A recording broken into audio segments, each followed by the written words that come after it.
There are discoveries that provoke silence, others unease. But there is an even rarer kind, those that cause even the most experienced historians to step back, gazing at the past as if something were dislocated, as if an essential gear had been turning in the wrong direction for centuries. This story begins exactly like that, with an uncomfortable revelation, emerging from the heart of the ancient world, suggesting that part of what we believe about Rome may be not only incomplete, but fundamentally wrong. This is not about a simple alternative interpretation. It is something that rattles the very backbone of the classical narrative. And the most unsettling thing is that, if true, we are not just facing a historical error, we are facing an entire chapter that has been torn from the timeline. The journey we are about to take begins with a simple question: how could a civilization so vast, so obsessed with records, so meticulous in its administration, have left behind such inconvenient signs? Why are there details that seem out of place?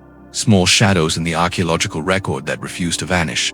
This video delves into the core of that anomaly, not to contest Rome for sensationalism, but because there is a point where the evidence begins to suggest that something was forgotten, distorted, or deliberately omitted. And understanding this fracture matters, because Rome shaped the modern world. Law, politics, engineering, warfare, religion. If that foundation is incomplete, the entire narrative we have built about ourselves may need to be revised. The official history of Rome is solid, repeated in books, documentaries, and university courses for generations. A civilization that grew from a small village in Latium to become an empire dominating continents. We know of its military organization, its monumental engineering, its roads that still crisscross modern landscapes today. We know about its rigid administration, its transition from monarchy to republic, and then to empire. And we know, above all, that Rome documented almost everything, from military campaigns to civil contracts, from religious rituals to public works. Everything was recorded, catalogued, and preserved on tablets, scrolls, and inscriptions.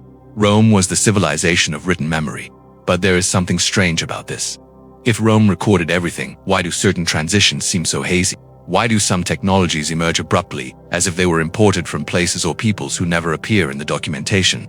And why do some artifacts, found in peripheral regions of the empire, exhibit techniques that do not correspond to what Rome supposedly mastered at that time?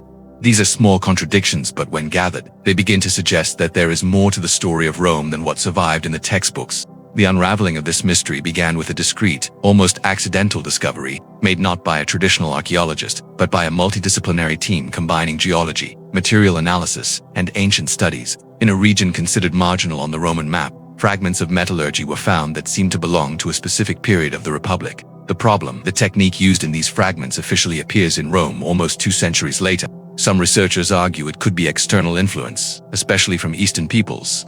But this raises another question.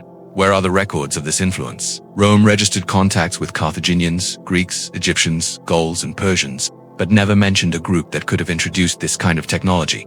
This is not the only anomaly.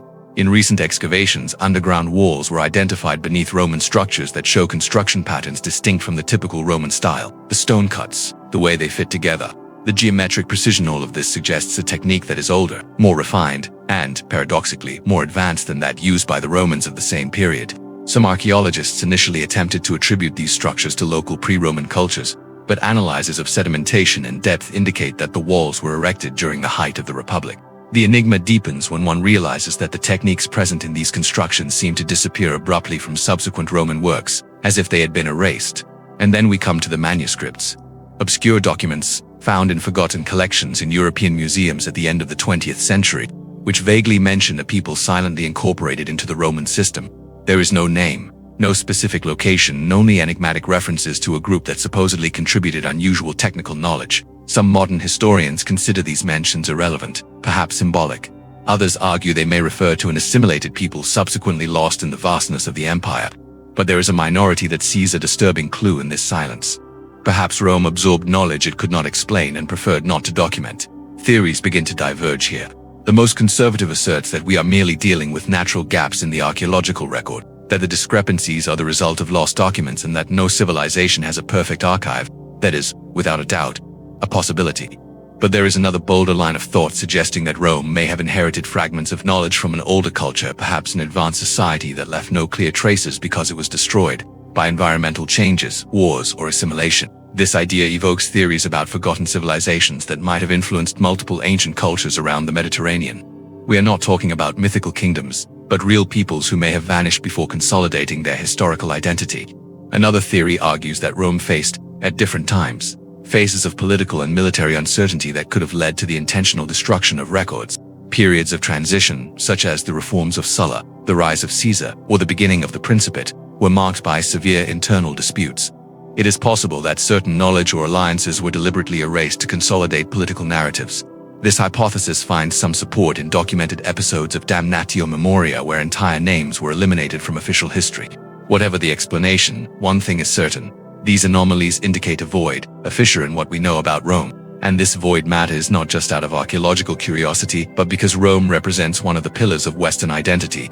If part of its history is incomplete, it alters how we understand the evolution of societies, technologies, power relations, and even cultural connections between ancient peoples. We are not talking about dismantling Rome, but about expanding its narrative, admitting that perhaps there were more voices in that imperial chorus than those that survived the centuries. At the end of this investigation, an inevitable conclusion remains. The truth about Rome may be larger, more complex, and more mysterious than we have been led to believe. Perhaps we have not found enough evidence to state that history is wrong, but we have certainly found too many questions to assert that it is complete. It is in this space between the known and the insinuated that the mystery flourishes. And in this space, every new excavation, every analysis, every fragment could be the missing piece. Now, having traversed these corridors of silence and contradiction together, it is up to you to decide which version makes more sense. The solid official history, built over centuries, or the possibility that Rome inherited secrets from a forgotten culture whose influence disappeared before it ever received a name.